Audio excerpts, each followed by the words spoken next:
Assalamualaikum warahmatullahi wabarakatuh. Teman-teman sekalian yang berbahagia, pada kesempatan kali ini saya Roni Harsoyo akan menyampaikan materi tentang pendekatan pembelajaran PAI. Sampai dengan saat ini, pendidikan di Indonesia masih dihadapkan pada permasalahan-permasalahan yang cukup serius, baik di tingkat kelembagaan maupun di tingkat pengelolaan, dan yang disinyalir menjadi core problem of education in Indonesia, termasuk pendidikan Islam, itu adalah persoalan degradasi moral, yang mana persoalan ini banyak melibatkan para peserta didik. Sebagai contoh adalah tawuran pelajar, kemudian penyalahgunaan narkoba, dan juga seks bebas, yang mana semua kasus tersebut banyak yang melibatkan para peserta didik, baik di tingkat pendidikan dasar maupun pendidikan menengah dan juga tinggi. Sebagai salah satu contoh, ini saya tunjukkan catatan tahunan 2019 dari Komnas Perempuan, yang mana di situ mencatat ada lebih dari 400.000 kasus kekerasan terhadap perempuan di Indonesia pada tahun 2018. Dan melihat grafiknya, terdapat perkembangan yang cukup signifikan dari tahun ke tahun terkait dengan kekerasan terhadap perempuan. Ini hanya salah satu contoh kasus saja. Sementara kasus yang lainnya seperti tawuran pelajar, seks bebas, dan kemudian penyalahgunaan narkoba, ini masih banyak sekali terjadi sampai dengan saat ini. Melihat dari berita-berita yang ada di media elektronik maupun media cetak.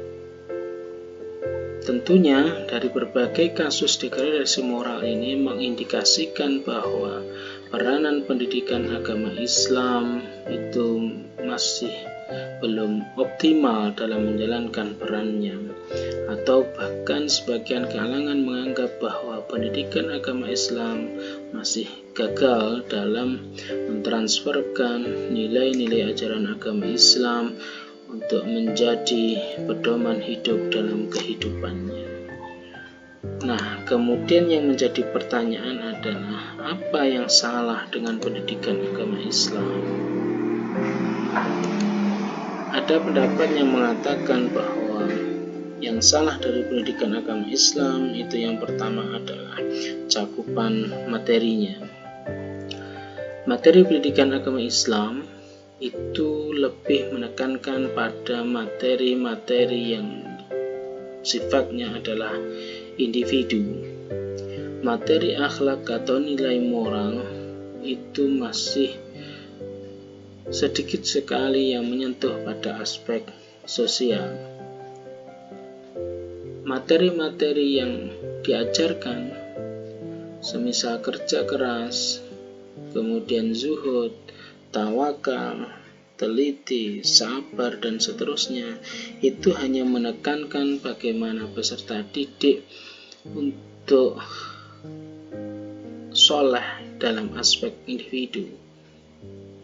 Sementara nilai-nilai moral atau materi-materi akhlak yang menyentuh aspek sosial semacam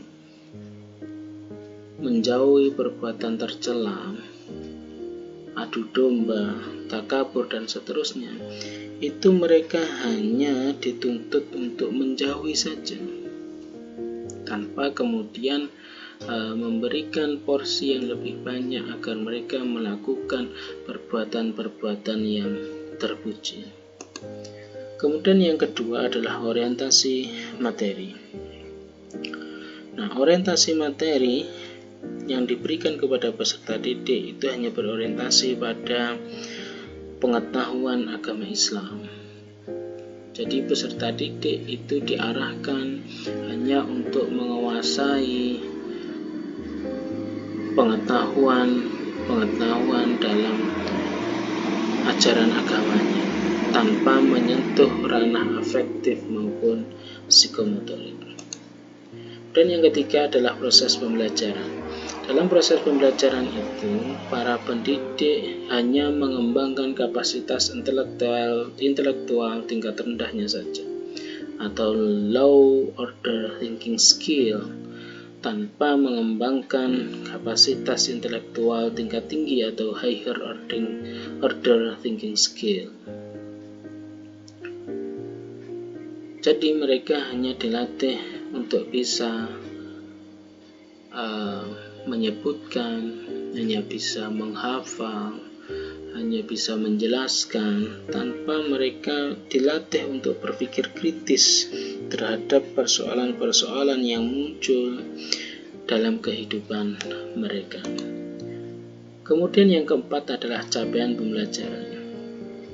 Capaian pembelajaran pada pendidikan agama Islam itu hanya menekankan pada aspek kognitif dan mengabaikan pada aspek afektif dan juga psikomotorik. Dan yang kelima adalah sumber belajar.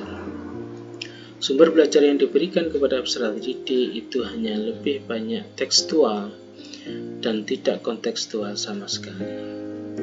Mereka hanya diberikan sumber belajar yang bersifat teks, buku, LKS, dan seterusnya, tanpa mereka diberikan sumber belajar yang bersifat kontekstual, semisal terkait dengan permasalahan yang ada di kehidupan sekitar mereka melalui misalkan media elektronik, internet, televisi, radio, dan seterusnya.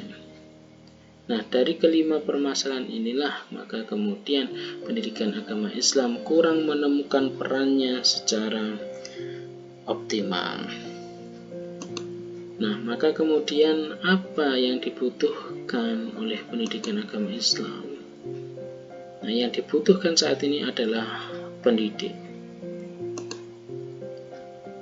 Di kalangan pesantren, saya kira tidak asing dengan makalah yang pernah disampaikan oleh Kiai Haji Imam Zarkasi, salah satu trimurti Pondok Pesantren Modern Darussalam Gontor. Beliau mengatakan bahwa at-thariqah ahammu minal maddah, wal mudaris ahammu minat thariqah, wa ruhul mudaris ahammu minal mudaris nafsi. Metode itu lebih penting dari materi, dan guru itu lebih penting dari metode, dan jiwa guru itu lebih penting dari guru itu sendiri. Nah, dari makalah ini mengindikasikan bahwa pendidik itu menjadi kunci kesuksesan dari proses pendidikan itu sendiri. Nah, kemudian pendidik yang bagaimana yang bisa membawa kesuksesan untuk pendidikan itu? Tentunya yang pertama adalah pendidik yang kompeten, yang handal dan tangguh menguasai bidang keahliannya. Kemudian yang kedua adalah pendidik yang idealis terhadap pembelajarannya. Maksud idealis ini adalah menganggap bahwa tantangan itu bukan untuk dihindari, degradasi moral bukan untuk dihindari, akan tetapi untuk dihadapi, dicari problemnya, akar permasalahannya, dan kemudian dicari solusi yang tepat untuk mengatasi tantangan itu. Kemudian dari situlah maka guru atau pendidik harus menentukan pendekatan pembelajaran apa yang dirasa efektif untuk mengatasi problem-problem itu. Pendekatan pembelajaran yang efektif itu adalah pendekatan pembelajaran yang sesuai dengan tujuan, sesuai dengan materi, sesuai dengan karakteristik peserta didik, dan juga ada daya dukung atau fasilitas belajar yang memadai.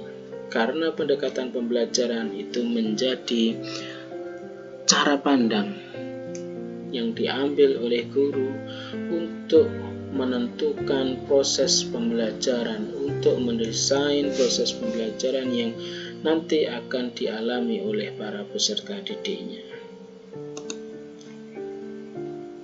Seperti yang saya sampaikan tadi bahwa pendekatan pembelajaran efektif itu harus sesuai dengan tujuan pembelajaran. Nah, tujuan pembelajaran itu ada pada aspek kognitif, pada aspek afektif, dan juga pada aspek psikomotorik. Maka tentunya masing-masing aspek ini harus menggunakan pendekatan pembelajaran yang berbeda-beda agar pendekatan tersebut dapat mendukung pencapaian tujuan pembelajaran. Untuk aspek kognitif, ada berbagai pendekatan pembelajaran yang bisa dipilih. Misalkan pendekatan saintifik atau pendekatan ilmiah, dan ini yang ditekankan digunakan oleh guru pada kurikulum 2013 yang melalui proses 5M, menanya, mengamati, mengumpulkan informasi, mengasosiasi, dan kemudian mengkomunikasikan. Pendekatan berikutnya yang bisa dipilih yaitu pendekatan rasional. Ada juga pendekatan filosofis dan lain-lainnya.